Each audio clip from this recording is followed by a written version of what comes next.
Hey everybody, it's Jason Blaha here, and today I would like to introduce to you guys Doug, who many of you know is a client of mine. He's very vocal on his various social media, admits he's one of my clients, has for, 2 or 3 years now. And he's doing conjugate. He wanted to start vlogging as soon as he's about to do his first powerlifting meet, which he will actually probably be doing today, the day I release this. He just weighed in. He weighed 177 for the 181 open class. And for those curious what that was on the bar, that was a 355 bench press. Bench is his strongest lift. By the way, for those curious on his deadlift, we pulled a hamstring a few weeks ago. This has happened. He's had a few lower body injuries, oftentimes doing cardio and stuff. It's just something we run into a lot with Doug.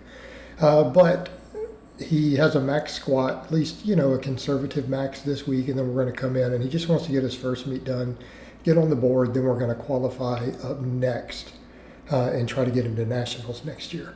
So what does his work look like? So how do I get a guy at his body weight basically benching double his body weight? Well, if you guys saw right there, we did floor presses, we did JM presses. Now, for the record, he's extremely strong at incline bench. We've incline benched 300 plus pounds for a single before.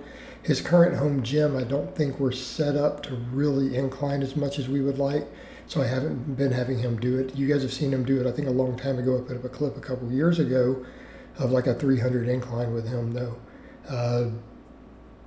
when he was at a commercial gym. So again, I've been working with Doug a long time. And as you guys can see, guy's reasonably lean guy, and his other work is pretty straightforward. You see laterals, we see band press downs, we see pull-ups. I'd have him do a lot of pull-ups because he's good at them. He's good at pull-ups. So, and I mean very good, even weighted pull-ups, he can do a lot of weight, and he has for a long time. So I tend to keep pull-ups in his mix. We do work in rows and stuff still fairly often for him, but I almost always have pull-ups in the mix for him because, again, he's good at them. They don't cause injuries for him, so we run with it.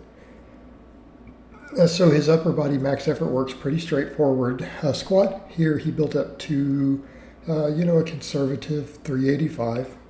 Right, we've maxed over 400 before for him, since he had trimmed down a little bit. He's trimmed down to this lighter body weight. He wanted to get leaner again, and then we did a bulk into this meet. So this is actually him at the tail end of a bulk. He was a little bit leaner, right? He was a little bit leaner, but he tends to make fairly lean gains. So, he cuts sometimes, and then we bulk back up, but he still kind of always has abs. He's a guy who struggles a lot with his appetite, right? He just does. So he actually, has to work in a little bit of junk food just to gain weight. And again, when you look at him, it's not like he's gotten fat from doing it. So he's one of those exceptions to the rule, right? He's one of the exceptions to the rule when I say that we should be eating mostly clean foods unless it is necessary to reach your target calories. And if we didn't eat junk food, he would just be shredded and his gains would struggle. He wouldn't be benching what he benches. Like, we had to build back up to that. I think his bench was, about 20, 30 pounds weaker than that when he got to the end of his cut.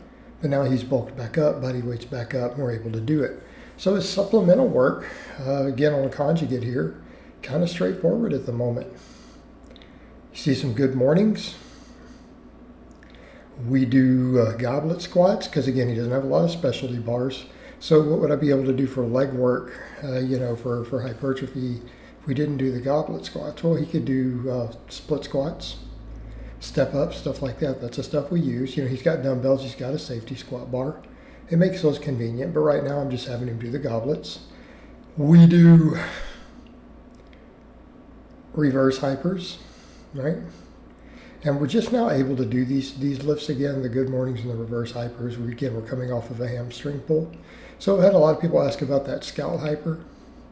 Oh, there you have it. Just be aware you can't get a lot of weight on there. And in his case, we just do tons and tons and tons of reps, right? Because we're limited on this device. And it's worked for him pretty well. And yes, I know he swings a lot, and that's okay. I'm not worried about it as a coach. We'll make it stricter if we get to a point to where he maxes out the weight on the machine. Then I'll make him go stricter on it.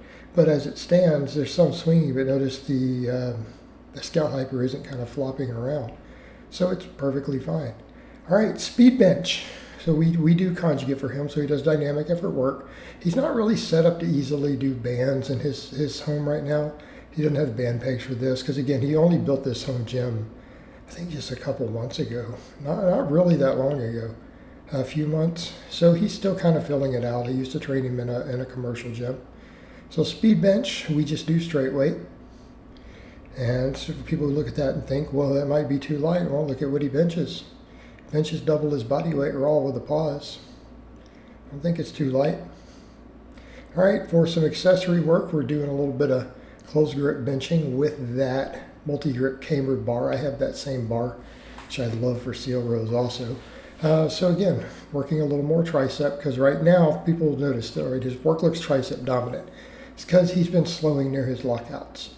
He is very, very fast off the chest, but considering the guy can incline bench 300 pounds, doesn't it make sense that he's fast off the chest? The incline bench is phenomenal for giving power off the chest.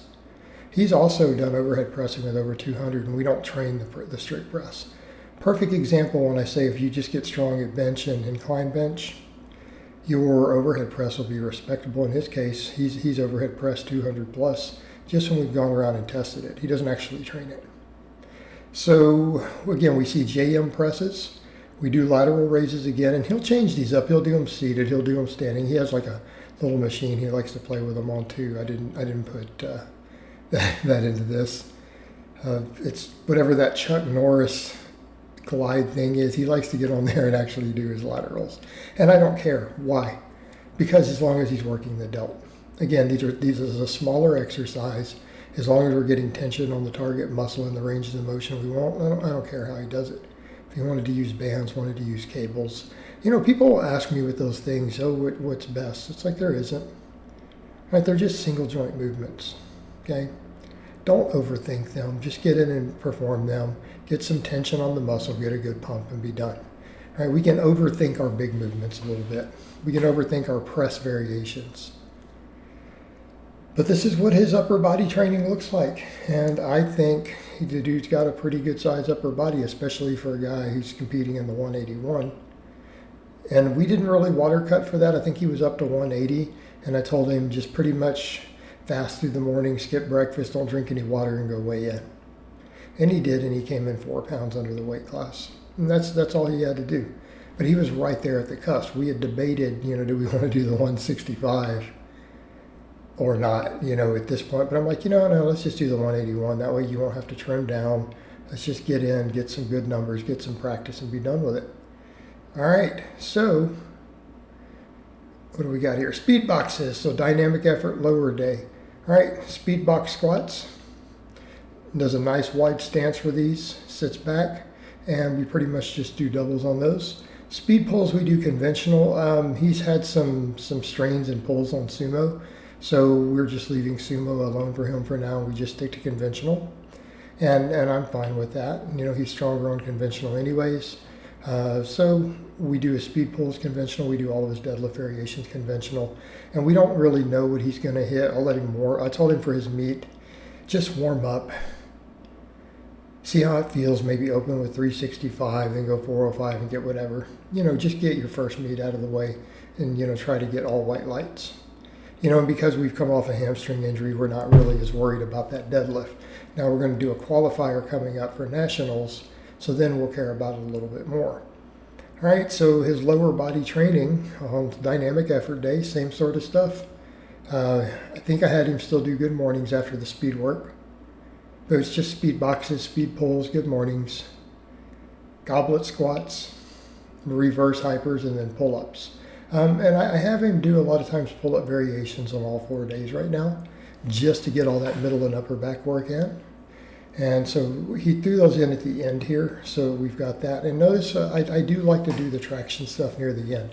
I think on our lower body days, doing your traction work near the end, whether it's your pull-ups, your reverse hypers, hanging abs, anything like that, I kind of like to see that at the end. I like to see that traction put on the spine afterwards, after we've done anything that's axial loading. So if we're going to do good mornings, I oftentimes like to do those before a lot of this stuff, particularly if a lifter has a good base and they're strong. All right, guys, but that's really all I have to say on that today. I hope it's been informative, and I'll talk to you guys next time.